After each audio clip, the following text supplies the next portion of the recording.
আরব আমিরাতে গেলাম, সংযুক্ত আরব আমিরাত। আমাদের লোকের কাহিনী বর্ণনা করছিল তাদের অফিসে, বলছে আমরা তোমাদের কোনো ডকুমেন্ট আমরা বিশ্বাস করতে পারি না, এত ভুয়া। কাজের লোক হয়তো সে, কিন্তু সে সার্টিফিকেট নিয়ে এসছে মেডিকেল ডক্টরের সার্টিফিকেট। জলজন্ত আমরা দেখতেছি ডাক্তার হইতেই পারে না, দেখা হচ্ছে ডাক্তার না সে, কিন্তু সার্টিফিকেট নিয়ে এসছে ডাক্তারের সার্টিফিকেট। ওই ডাক্তারের সার্টিফিকেট নিয়ে চাকরি নিয়ে এখানে এসছে। আমরা কতটা বাছাই করবো? আমরা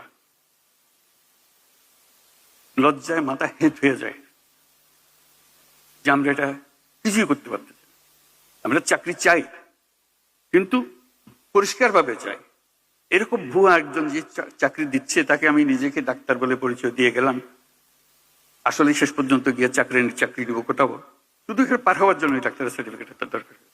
এবং আমরা কেউ না কেউ তাকে এই সার্টিফিকেট দিচ্ছি, নিশ্চয়ই অর্থের বিনিময়ে দিচ্ছি। এবং এখানে বহু আছে, সেটা এজেন্ট আছে, সেই জোগাড় করে দেয়। শুধু একটা এজেন্ট না, এরকম বহু এজেন্ট আছে। এবং এইভাবে আমাদের বহু মেয়ে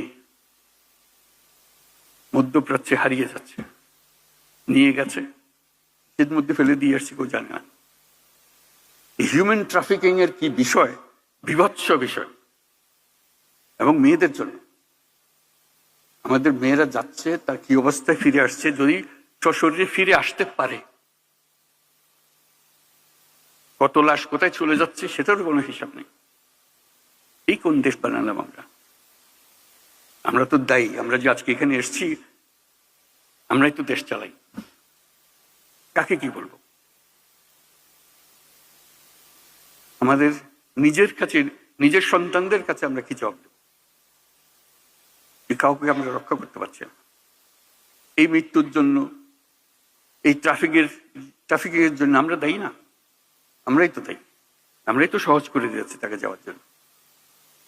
এটা অসংখ্য কাহিনী, এগুলো আপনারাও জানেন, বহু জানেন। আমি একত্রের কথাগুলো বললাম যে এটা, এই ভীষণ রোগ থেকে আমাদের সারা গায়ে ঘা, এটার থেকে মুক্ত হতে না পারলে কোনো দিকে অগ্রসর হবার আমাদের উপায় নেই। আমাদেরকে আজকে প্রতিজ্ঞা নিই, আমরা এই ঘা থেকে মুক্ত হব, সুস্থ হব। আমাদেরকেও দুর্নীতির দায়ে কেউ আমাদেরকে অভিযুক্ত করতে পারবে না। এইরকম সরকার চালাবো, এরকম সমাজ চালাবো। ধন্যবাদ সবাইকে।